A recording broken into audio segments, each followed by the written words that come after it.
Welcome to the Good Ride. So this is the Good Ride review of the now Recon. Super stiff high back, kind of right there with the overdrive, just different shape. Very stiff, responsive binding for now's line. And I had a really fun day today. I rode it on the grates and compared it against the Jones Apollo that you see here. Would have been, I wish I had an overdrive to compare to the Apollo because they're very, very similar. But this is very close because this is the second most responsive binding in now's line, which is pretty cool. And then finish off the day with the Atlas. That's the best way I like to do bindings, because if you throw in something you know really well, that's kind of responsive as well, it's good to kind of really gauge the binding's personality. You put it on a board. This is the S grades. I'm really getting to know and love this board, so it was great riding it with that. It's also kind of a mid-widey shape. It's a wider width than the old grates, so it responds pretty well to different binding types, and it was fun. Normally I like use something like a Jones Mountain Twin, but I thought it would be fun to kind of mix it up, and in a time where everything's been so directional, it's been fun riding an ASIM Twin. But I digress. Anyways, let's just get into a few of the negatives. There's not much adjustability. This footbed's kind of where it's at. This high back, you know, it's kind of hard to, it bit into my calf a little bit. It's got a little bit of forward lean, and it's a little too stiff for my taste, but that's personal preference. That's not a fault against the binding.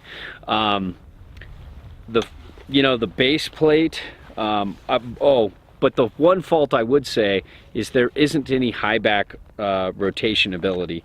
I'd love to be able to rotate this high back and adjust it more, and I'd love for it to have a little less forward lean.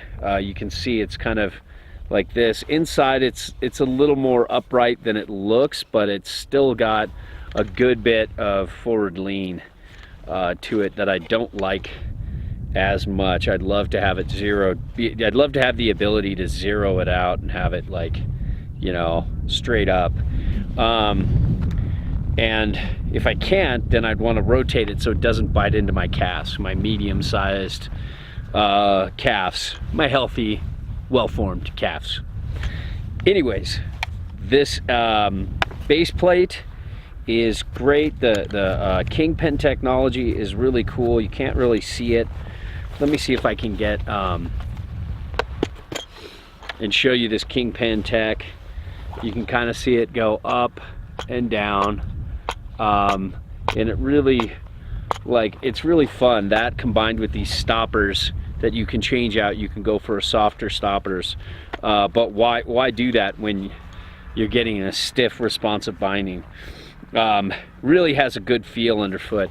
I wish they'd change the disc to drill a hole for Burton bindings here and stretch it out, make it longer, so there's more stance with adjustability. That'd be nice, but you know, they're very good for how plug and play they are. They're pretty responsive. I found that my Atlas were a little more responsive, and these Jones Apollos and the now, aka the now Overdrive, were a little more responsive, but these are super close. It was really like, just like shades of response, and I really like that. The ratchets are super smooth. This toe ramp here, sometimes I can feel pressure and arch cramping, sometimes I don't. You know, I really try to get this toe, you know, the toe here, this toe strap really forward and on my boot, so it pulls in that way, and then it puts less pressure down. So if you're somebody who kind of does it on your boot like this, it'll put pressure. If you have like Adidas tactical ADV boots like I do, that are like a soft kind of foamy type of material called Energy Boost with little squares of rubber, it tends to give a little more.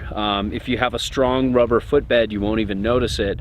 Not footbed, a strong rubber sole, you won't even notice it. But if you have a softer boot like myself, or like you know, like a lot of companies now are doing like EVA foam with little patches of rubber, like a lot of Burton boots and stuff like that, and you might be able to feel that.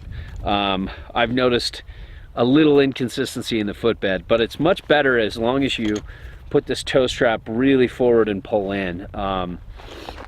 But it's something to bring up, but it's much less noticeable than last year or the year before when I reviewed these. These ankle straps are nice. I kind of like the Apollo ankle strap just a little better, but they're both really comfortable, really well done ankle straps that just have minimal pressure points. So I really like that. Toe strap never came off once.